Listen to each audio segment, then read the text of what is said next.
Hi hello every one. ഈ വീഡിയോയിൽ നമ്മൾ ഡിസ്കസ് ചെയ്യുന്നത് artificial intelligence, ethical and legal aspects എന്ന വിഷയത്തെക്കുറിച്ചാണ്. So before moving to our topic, let's meet someone. Alan Turing ആധുനിക computer ശാസ്ത്രത്തിൻ്റെ പിതാവ് എന്നറിയപ്പെടുകയും ആർട്ടിഫിഷ്യൽ ഇൻ്റലിജൻസ് എന്ന വലിയ ശാസ്ത്രശാഖയ്ക്ക് തറക്കല്ലിടുകയും ചെയ്ത ഇംഗ്ലീഷ് കമ്പ്യൂട്ടർ ശാസ്ത്രജ്ഞനും മാത്തമാറ്റീഷ്യനുമായിരുന്നു അലൻ ട്യൂറിംഗ്. 1939 മുതൽ 1945 വരെ ഏകദേശം 6 വർഷങ്ങളോളം നീണ്ട രണ്ടാം ലോകമഹായുദ്ധത്തിന്റെ ദൈർഘ്യം കുറയ്ക്കാനും അതുവഴി നിരവധി ജീവനുകൾ രക്ഷിക്കാനും സാധിച്ച ഒരു വിഭാഗം ശാസ്ത്രലോകത്തിന്റെ പ്രതിനിധി കൂടിയാണ് അദ്ദേഹം. ജർമ്മനി, ഇറ്റലി, ജപ്പാൻ തുടങ്ങിയവർ നേതൃത്വം കൊടുത്ത axis powers, great Britain, US, Soviet union തുടങ്ങിയ രാജ്യങ്ങൾ നേതൃത്വം കൊടുത്ത അലൈഡ് പവേഴ്സും തമ്മിലുള്ള യുദ്ധം കൊടുമ്പിരിക്കൊണ്ടിരിക്കുന്ന കാലം. അന്ന് ജർമ്മൻ സൈനിക വ്യൂഹങ്ങൾ അവരുടെ ആശയവിനിമയത്തിനായി ഉപയോഗിച്ചിരുന്നത് എനിഗ്മ മെഷീൻ വഴി കോഡ് ചെയ്യപ്പെട്ട സന്ദേശങ്ങളാണ്. അലൈഡ് പവേഴ്സിനെ യുദ്ധം ജയിക്കാൻ ഈ കോഡ് ബ്രേക്ക് ചെയ്യണം എന്ന ഘട്ടം വന്നപ്പോൾ അലൻ ട്യൂറിംഗ് അടങ്ങുന്ന ശാസ്ത്രസംഘം മുന്നോട്ട് വരികയും എനിഗ്മ കോഡ് ബ്രേക്ക് ചെയ്യുകയും അതുവഴി യുദ്ധം അവസാനിപ്പിക്കുന്നതിൽ വലിയ പങ്ക് വഹിക്കുകയും ചെയ്തു. ട്യൂറിംഗിന്റെ സംഭാവനകൾ ഇതോടെ അവസാനിക്കുന്നില്ല. അന്ന് യൂറോപ്യൻ രാജ്യങ്ങളിൽ നിലനിന്നിരുന്ന ഇമിറ്റേഷൻ ഗെയിം എന്ന ഗെയിം പരിവർത്തനപ്പെടുത്തി ആർട്ടിഫിഷ്യൽ ഇന്റലിജൻസ് മെഷീനുകളുടെയും ആൽഗോരിതംസിന്റെയും ഇന്റലിജൻസ് അളക്കാൻ യൂസ് ചെയ്യുന്ന ട്യൂറിംഗ് ടെസ്റ്റ് വികസിപ്പിച്ചെടുക്കുന്നതിനും അലൻ ട്യൂറിംഗ് വലിയ പങ്ക് വഹിച്ചു. ആർട്ടിഫിഷ്യൽ ഇന്റലിജൻസിന്റെ പിതാവ് എന്നറിയപ്പെടുന്ന അമേരിക്കൻ കമ്പ്യൂട്ടർ ശാസ്ത്രജ്ഞനാണ് ജോൺ മക്കാർത്തി. 1956 ലോകത്തിലെ ആദ്യത്തെ ആർട്ടിഫിഷ്യൽ ഇന്റലിജൻസ് കോൺഫറൻസ് എന്നറിയപ്പെടുന്ന ഡാർട്ട്മൗത്ത് കോൺഫറൻസിന് നേതൃത്വം നൽകുകയും അതുവരെ നിലനിന്നിരുന്ന എല്ലാ thinking machines, artificial intelligence related കൺസെപ്റ്റുകളും ഗവേഷണങ്ങളും ഒക്കെ കൂടി ഒരു കുടക്കീഴിൽ കൊണ്ടുവരികയും അതിന് ആർട്ടിഫിഷ്യൽ ഇന്റലിജൻസ് എന്ന കോയിൻ ടേം ചെയ്യുകയും ചെയ്ത ഒരു ശാസ്ത്രജ്ഞനാണ് അദ്ദേഹം. ഇതുകൂടാതെ ലിസ്പ് എന്ന പ്രോഗ്രാമിംഗ് ലാംഗ്വേജ് വികസിപ്പിച്ചെടുക്കുന്നതിലും വലിയ പങ്ക് വഹിച്ചിട്ടുണ്ട് ജോൺ മക്കാർത്തി. അങ്ങനെ അലൻ ട്യൂറിംഗ് തറക്കല്ലിടുകയും ജോൺ മക്കാർത്തിയുടെ കൈകളിൽ വളരുകയും ചെയ്ത ആർട്ടിഫിഷ്യൽ ഇന്റലിജൻസ് അഥവാ നിർമ്മിത ബുദ്ധി നമ്മുടെ ജീവിതത്തിന്റെ ഒരു അവിഭാജ്യ ഘടകമായി മാറുകയും നമ്മളോടൊപ്പം വളർന്നുകൊണ്ടിരിക്കുന്ന ഒന്നായി മാറുകയും ചെയ്യുന്നു എന്ന് ചിന്തിക്കുന്നിടത്തും അവയുടെ സ്വാധീനം ചർച്ച ചെയ്യപ്പെടുന്നിടത്തുമാണ് AI എത്തിക്സിന്റെ പ്രസക്തി. കാര്യങ്ങൾ വ്യക്തമായി പഠിച്ച് പ്രശ്നങ്ങൾക്ക് പരിഹാരം കണ്ടെത്താനുള്ള മനുഷ്യന്റെ ശേഷിയെ നമ്മൾ ഇന്റലിജൻസ് എന്ന് പറയുന്നു. മറ്റ് ജീവികളിൽ നിന്ന് മനുഷ്യനെ വ്യത്യസ്തനാക്കുന്നത് ഇതേ ഇന്റലിജൻസ് ആണ്. ഇനി മനുഷ്യന്റെ ഇന്റലിജൻസ്, അവന്റെ മറ്റ് വോളണ്ടറി, ഇൻവോളണ്ടറി ആക്ഷൻസ് മെഷീൻസ് അനുകരിക്കാൻ ശ്രമിക്കുമ്പോൾ അതിനെ നമ്മൾ ആർട്ടിഫിഷ്യൽ ഇന്റലിജൻസ് എന്ന് പറയുന്നു. ഇനി എന്താണ് എത്തിക്സ്? ഏതൊരു കാര്യത്തെയും ശരി, തെറ്റ്, വേർതിരിവ് എന്നൊരു ചട്ടക്കൂടിനുള്ളിൽ കൊണ്ടുവരുന്നതുമായി ബന്ധപ്പെട്ട പഠനങ്ങളെ മറ്റുമാണ് നമ്മൾ എത്തിക്സ് എന്ന് പറയുന്നത്. ഒട്ടുമിക്ക എല്ലാ ഫീൽഡുകളിലും നമ്മൾ എത്തിക്സ് ചർച്ച ചെയ്യാറുണ്ട്. തൻ്റെ മുന്നിൽ വരുന്നത് മഹാത്മാഗാന്ധിയോ ബെനിറ്റോ മുസോളിനിയോ ആരായാലും പേഷ്യന്റിനെ ചികിത്സിച്ച് ഭേദപ്പെടുത്തുക എന്നുള്ളതാണ് ഡോക്ടറിന്റെ എത്തിക്സ്. ഇനി മുന്നിൽ വരുന്ന ആരാണെങ്കിലും തെളിവുകളുടെ അടിസ്ഥാനത്തിൽ നീതിയുക്തമായ ഒരു ഡിസിഷൻ എടുക്കുക എന്നുള്ളത് ഒരു ജഡ്ജിയുടെ എത്തിക്സ്. അപ്പോൾ ഒരു ടെക്നോളജിക്കൽ ഇന്നോവേഷൻ ഭൂമിയിലേക്ക് അല്ലെങ്കിൽ മനുഷ്യരുടെ ഇടയിലേക്ക് വരുന്ന സമയത്ത് മനുഷ്യനത് ഗുണമാണോ ദോഷമാണോ എന്നതുമായി റിലേറ്റഡ് കൺസെപ്റ്റുകളും കാര്യങ്ങളും ചർച്ച ചെയ്യുന്ന എത്തിക്സിന്റെ സബ് ഫീൽഡാണ് എത്തിക്സ് ഓഫ് ടെക്നോളജി. ഇനി റോബോട്ട്സ്, ആർട്ടിഫിഷ്യൽ ഇന്റലിജൻസ് മെഷീൻസ് എന്നിവയ്ക്കായി സ്പെസിഫിക് ആയിട്ടുള്ള എത്തിക്സ് ഓഫ് ടെക്നോളജിയിലെ ഒരു ഫീൽഡാണ് ethics of artificial intelligence. Ethics of artificial ഇന്റലിജൻസിനെ നമുക്ക് റോബോ എത്തിക്സ്, മെഷീൻ എത്തിക്സ് എന്നീ രണ്ട് ഭാഗങ്ങളായിട്ട് ഡിവൈഡ് ചെയ്യും.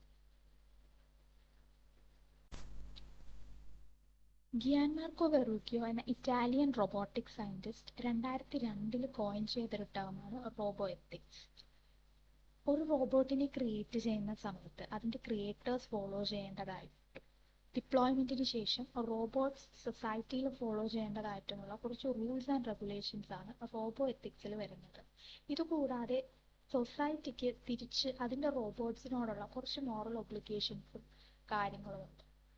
അപ്പോൾ അത് ഡീൽ ചെയ്യുന്ന റോബോട്ട് റൈറ്റ്സ് എന്നൊരു കൺസെപ്റ്റ് റോബോ എത്തിക്സിന് കീഴിൽ വരുന്ന ഒരു പോർഷനാണ്.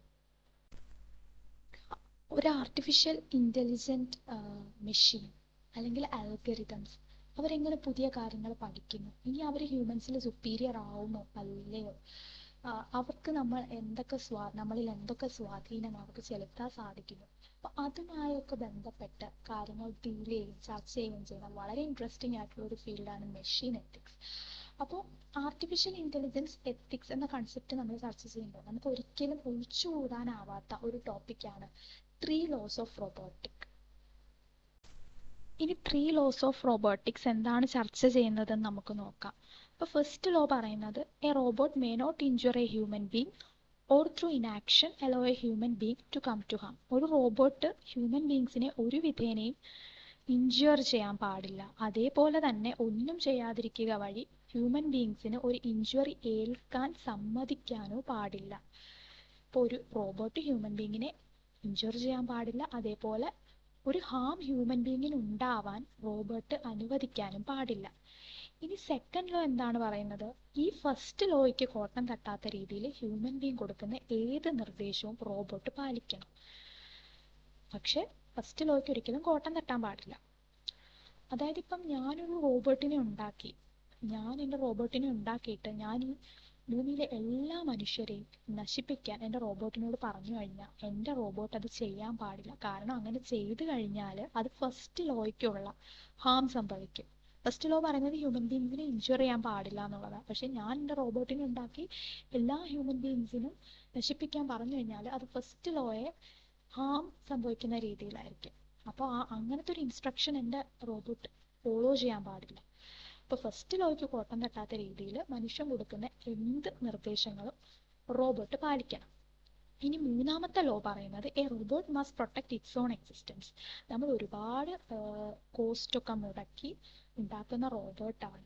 അപ്പോൾ അത് സ്വന്തം എക്സിസ്റ്റൻസിനെ പ്രൊട്ടക്ട് ചെയ്യണം, അല്ലെങ്കിൽ അത് നമുക്ക് ഭയങ്കര നഷ്ടമായിരിക്കും. അപ്പോൾ ഈ ഫസ്റ്റ് ലോയും സെക്കൻഡ് ലോയെയും ബാധിക്കാത്ത രീതിയിൽ റോബോട്ട് സ്വന്തം എക്സിസ്റ്റൻസിനെ പ്രൊട്ടക്ട് ചെയ്യണം എന്നാണ് തേർഡ് ലോ പറയുന്നത്.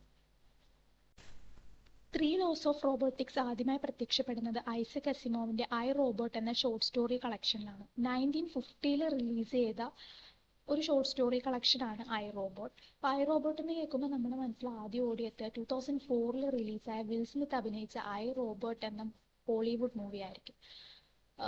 ബുക്കിലെയും നോവലിലെയും ക്യാരക്ടേഴ്സിന്റെ പേരൊക്കെ സെയിം ആണെങ്കിലും സ്റ്റോറി ലൈൻസ് തമ്മിൽ അത്യാവശ്യം നല്ല ഡിഫറൻസ് ഉണ്ട്. എന്തായാലും അസിമോവിനെ കുറിച്ച് പറയുകയാണെങ്കിൽ അദ്ദേഹത്തിന്റെ കാലഘട്ടത്തിൽ ജീവിച്ചിരുന്ന ടോപ്പ് 3 സയൻസ് ഫിക്ഷൻ റൈറ്റേഴ്സിൽ ഒരാളായിരുന്നു അസിമോവ്. അപ്പോൾ അതുവരെ ഉണ്ടായിരുന്ന സയൻസ് ഫിക്ഷൻ റൈറ്റേഴ്സ് ഒക്കെ തന്നെ ഒരു ഫ്രാങ്കൻസ്റ്റീൻ കോംപ്ലക്സിന്റെ ബേസിസിൽ കഥകൾ എഴുതിയിരുന്നപ്പോൾ അസിമോവ് അദ്ദേഹത്തിന്റെ ഓരോ നോവൽസിലും പുതിയ പുതിയ കൺസെപ്റ്റ് കൊണ്ടുവരാൻ ശ്രമിച്ചു. അപ്പോൾ അതുവരെ ഉണ്ടായിരുന്ന നോവൽസ് ഒക്കെ എന്താ, ഒരു സയന്റിസ്റ്റ് ഒരു റോബോട്ടിനെ ക്രിയേറ്റ് ചെയ്യുന്നു, ആ ക്രിയേഷൻ ആ സയന്റിസ്റ്റിനെതിരെ തന്നെ തിരിയുന്നു. അപ്പൊ അങ്ങനത്തെ ഒരു സ്റ്റോറിയെ ബേസ് ചെയ്ത് കൊണ്ടുപോയ നോവൽസ് ആയിരുന്നു മിക്കത്. അപ്പൊ അസിമോവ് അദ്ദേഹത്തിന്റെ ഓരോ സ്റ്റോറീസിലും പുതിയ പുതിയ കൺസെപ്റ്റ് കൊണ്ടുവരാൻ ശ്രമിക്കുന്നു. US റോബോട്ടിക്സ് എന്ന കമ്പനിയിൽ റോബോട്ട് സൈക്കോളജിസ്റ്റായി വർക്ക് ചെയ്തിരുന്ന സൂസൻ കാൽവിൻ അവരുടെ ഇന്റർവ്യൂ എന്ന രീതിയിലാണ് ഈ പുസ്തകത്തിലെ 9 സ്റ്റോറീസും അൺഫോൾഡ് ചെയ്യപ്പെടുന്നത്. Robbie, runaround, reason, catch that rabbit, liar, little lost robot, escape, evidence, the evitable conflict. ഇങ്ങനെ 9 ഫിക്ഷണൽ സ്റ്റോറീസ് ആണ് ഈ പുസ്തകത്തിൽ വരുന്നത്. Doctor Susan Calvin, Powell, Donovan തുടങ്ങിയവരാണ് ഈ പുസ്തകത്തിലെ മെയിൻ ക്യാരക്ടേഴ്സ്. ഹ്യൂമൻ ബീങ്സിന് ഒരു സൈക്കോളജി ഉള്ള പോലെ ആർട്ടിഫിഷ്യലി ക്രിയേറ്റഡ് ബീങ്സിന് ഒരു സൈക്കോളജി ഉണ്ടെന്നും അതുമായി റിലേറ്റ് ചെയ്ത പഠനങ്ങൾ കാര്യങ്ങളൊക്കെയാണ് റോബോ സൈക്കോളജിയിൽ വരുന്നത്. അപ്പോൾ ഈ റോബോ സൈക്കോളജി, റോബോ സൈക്കോളജിസ്റ്റ് എന്ന ടേംസും കാര്യങ്ങളൊക്കെ ആദ്യമായി വരുന്നത് അസിമോവിന്റെ ഈ പുസ്തകത്തിലാണ്. അതുകൂടാതെ ലോസ് ഓഫ് റോബോട്ടിക്സ് ആദ്യമായി ചർച്ച ചെയ്യപ്പെടുന്നതും അദ്ദേഹത്തിന്റെ ഈ പുസ്തകത്തിൽ തന്നെയാണ്. അത് മാത്രവുമല്ല, പുതിയൊരു ഇന്നവേഷൻ അല്ലെങ്കിൽ ഒരു മെഷീൻ അല്ലെങ്കിൽ ഒരു റോബോട്ട് നമ്മൾ ഡിപ്ലോയ് ചെയ്യുന്ന സമയത്ത് നമുക്ക് പല ഇടങ്ങളിൽ നിന്നുള്ള ഒപ്പോസിഷൻസ് വരാം. പൊളിറ്റിക്കൽ പാർട്ടീസിൽ നിന്നുള്ള ഒപ്പോസിഷൻ വരാം, ലേബർ യൂണിയൻസിൽ നിന്നുള്ള ഒപ്പോസിഷൻ വരാം, അതേപോലെ റിലീജിയസ് ആയിട്ട് ചിന്തിക്കുന്ന ആൾക്കാരിൽ നിന്നുള്ള ഒപ്പോസിഷൻസ്, അങ്ങനെ ജീവിതത്തിന്റെ സമസ്ത മേഖലകളിൽ നിന്നും പല വിധത്തിലുള്ള ഒപ്പോസിഷൻസ് വരാം, സപ്പോർട്ട് വരാം. അപ്പൊ അങ്ങനെയുള്ള ഒട്ടനവധി കാര്യങ്ങൾ 1950 പുറത്തിറക്കിയ ഈ പുസ്തകത്തിൽ അസിമോവ് വളരെ വ്യക്തമായി ചർച്ച ചെയ്യുന്നു. അദ്ദേഹത്തിന്റെ കുറച്ച് സ്റ്റോറീസ് നമുക്ക് ഇനി അടുത്തതായി ഡിസ്കസ് ചെയ്യാം. ഐ റോബോട്ട് എന്ന കളക്ഷനിൽ റൺ അറൗണ്ട് എന്ന സ്റ്റോറിയിലാണ് ആദ്യമായി 3 ലോസ് ഓഫ് റോബോട്ടിക്സ് വരുന്നത്. അപ്പോൾ ഈ സ്റ്റോറിയിൽ പവൽ, ഡൊണോവൻ എന്ന 2 സയന്റിസ്റ്റുകൾ മെർക്കുറിയിൽ ഒരു മൈനിങ് ഓപ്പറേഷന് പോവാണ്. അപ്പോൾ 2015 ഈ പ്ലോട്ട് സെറ്റ് ചെയ്തിരിക്കുന്നത്. അപ്പം 1950 റിലീസായ ബുക്കാണ്. അപ്പോൾ ഡൊണോവൻ, പവൽ എന്ന 2 സയന്റിസ്റ്റ് ആണ് ഇതിലുള്ളത്. ഐസക് അസിമോവ് 1950 അദ്ദേഹത്തിന്റെ ദീർഘവീക്ഷണത്തിൽ ഇങ്ങനെയായിരിക്കും 2015 എന്ന് ചിന്തിച്ചെഴുതിയ ഒരു സ്റ്റോറി കൂടിയാണിത്. അതിൽ റോബോട്ട് SPD-13 സ്പീഡി എന്ന് വിളിക്കുന്ന ഈ പർട്ടിക്കുലർ റോബോട്ടും മറ്റു കുറച്ച് റോബോട്ട്സുമായിട്ട് ഇവർ മെർക്കുറിയിൽ ഒരു മൈനിങ് ഓപ്പറേഷന് പോകുന്നു. അപ്പോൾ മെർക്കുറി സൂര്യന് ഏറ്റവും അടുത്തുള്ള പ്ലാനറ്റ് ആണെന്ന് അറിയാം. അപ്പോൾ അവിടേക്ക് പോകാനായിട്ട് ഇവർക്ക് ലൈഫ് സപ്പോർട്ടിങ് സിസ്റ്റംസും കാര്യങ്ങളും ഉണ്ട്. ഇത് ചാർജ് ചെയ്യാൻ ഇവർ യൂസ് ചെയ്യുന്നത് സെലനിയമാണ്. അപ്പോൾ ഇൻ കേസ് സെലനിയം തീർന്നു പോയാലും മെർക്കുറിയിൽ ധാരാളം സെലനിയം പൂൾസ് ഉണ്ട്. ഇവിടുന്ന് സെലനിയം എക്സ്ട്രാക്ട് ചെയ്ത് വന്ന് ലൈഫ് സപ്പോർട്ടിങ് സിസ്റ്റം ചാർജ് ചെയ്യാവുന്നതേ ഉള്ളൂ. അപ്പോൾ മൈനിങ് നടന്നുകൊണ്ടിരിക്കുന്ന സമയത്ത് സെലനിയം കൂടുതൽ ആവശ്യം വേണ്ടി വന്നപ്പോൾ പവലിനും ഡൊണോവനും പുറത്തു പോകാൻ പറ്റില്ല, മെർക്കുറിയാണ്. അപ്പോൾ ഇവർ സ്പീഡിയെ പറഞ്ഞു വിടുന്നു സെലനിയം എക്സ്ട്രാക്ട് ചെയ്ത് കൊണ്ടുവരാനായിട്ട്. അപ്പോൾ സ്പീഡി എക്സ്ട്രാക്ട് ചെയ്യാൻ പോകുന്നു. കുറേ നേരമായിട്ടും കണ്ടില്ല. അപ്പോൾ ഇവർ തമ്മിൽ, പവലും ഡൊണോവനും തമ്മിൽ ഒരു കോൺവെർസേഷൻ നടക്കുന്നു. അപ്പോൾ ആ കോൺവെർസേഷനിലാണ് ആദ്യമായി 3 ലോസ് ഓഫ് റോബോട്ടിക്സ് വരുന്നത്. അപ്പോൾ അതിൽ ഓരോ ലോസും പറയുന്നുണ്ട്. ഫസ്റ്റ് ലോ, ഹ്യൂമൻസിനെ ഹാം ചെയ്യാൻ പാടില്ല. സെക്കൻഡ് ലോ, ഹ്യൂമൻസ് കൊടുക്കുന്ന നിർദ്ദേശങ്ങൾ പാലിക്കണം. തേർഡ് ലോ, ഒരു റോബോട്ട് സ്വന്തം എക്സിസ്റ്റൻസിനെ പ്രൊട്ടക്ട് ചെയ്യണം. അപ്പോൾ സ്പീഡി എന്ന് പറയുന്ന റോബോട്ട് നല്ല കോസ്റ്റ്ലി ആയ റോബോട്ട് ആയത് കാരണം തന്നെ തേർഡ് ലോയ്ക്ക് കൂടുതൽ എംഫസൈസ് കൊടുത്തിട്ടാണ് സ്പീഡിയെ പ്രോഗ്രാം ചെയ്യുന്നത് എന്ന് പവലും ഡൊണോവനും പറയുന്നുണ്ട്. അപ്പോൾ കുറെ കഴിഞ്ഞ് സ്പീഡിയെ കാണാതാവുമ്പോൾ ഇപ്പോൾ കൂടെയുള്ള കുറച്ച് റോബോട്ട്സിനെ പറഞ്ഞു വിടുന്നുണ്ട്. പവലും ഡൊണോവനും കണ്ടുപിടിക്കുന്നത് സ്പീഡി ഒരു കൺഫ്യൂഷനിലാവുകയാണ്. കാരണം സെലനിയം പൂൾസിന്റെ അടുത്ത് പോയി കഴിഞ്ഞാൽ സ്പീഡിക്ക് ഒരു ഹാം സംഭവിക്കുമെന്ന് സ്പീഡി സ്വയം ഡിറ്റക്ട് ചെയ്യുന്നുണ്ട്. സോ തേർഡ് ലോയ്ക്ക് എംഫസിസ് കൂടുതൽ കൊടുത്ത് പ്രോഗ്രാം ചെയ്തത് കൊണ്ട് തന്നെ സ്പീഡിക്ക് സ്വന്തം എക്സിസ്റ്റൻസിനെ പ്രൊട്ടക്ട് ചെയ്യേണ്ട ആവശ്യം വരുന്നുണ്ട്. അതിനോടൊപ്പം സെക്കൻഡ് ലോയിൽ പറയുന്നത് ഹ്യൂമൻസ് കൊടുക്കുന്ന എന്ത് നിർദ്ദേശങ്ങളും സ്പീഡി ചെയ്യണം, അല്ലെങ്കിൽ റോബോട്ട് ചെയ്യണം എന്നാണ്. അപ്പോൾ ആ ഒരു ഇൻസ്ട്രക്ഷന് സ്പീഡിക്ക് അറിയാം. അപ്പോൾ ഈ 2 കോൺഫ്ലിക്റ്റ്, പവൽ ഡൊണോവനും പറഞ്ഞത് അനുസരിക്കണോ അതോ തേർഡ് ലോ ഫോളോ ചെയ്യണോ, അങ്ങനെ സെക്കൻഡ് ലോയും തേർഡ് ലോയും തമ്മിലുള്ള ഒരു കോൺഫ്ലിക്റ്റ് സ്പീഡിയുടെ ഉള്ളിൽ നടക്കുന്നുണ്ട്. അത് കാരണം തന്നെ സ്പീഡിക്ക് എന്ത് ചെയ്യണം എന്നറിയാതെ അവിടെ പെട്ടുപോവുകയാണ് സ്പീഡി.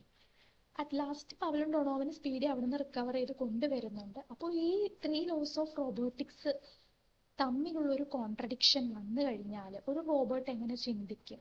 അപ്പോൾ അതുമായി ബന്ധപ്പെട്ടാണ് റൺ അറൗണ്ട് എന്ന സ്റ്റോറി മുന്നോട്ട് പോകുന്നത്. ഹെർബി എന്ന വിളിപ്പേരുള്ള റോബോട്ട് RB34 എന്ന റോബോട്ടിനെ പറ്റിയുള്ള ഒരു സ്റ്റോറിയാണ് ലയർ എന്ന സ്റ്റോറി. അപ്പോൾ ഹെർബിക്ക് ടെലിപ്പതിക് എബിലിറ്റീസ് ആണുള്ളത്. അതായത് എന്നെക്കുറിച്ച് വേറൊരാൾ എന്താണ് ചിന്തിക്കുന്നതെന്ന് പ്രെഡിക്റ്റ് ചെയ്ത് ഹെർബി എനിക്ക് പറഞ്ഞു തരും.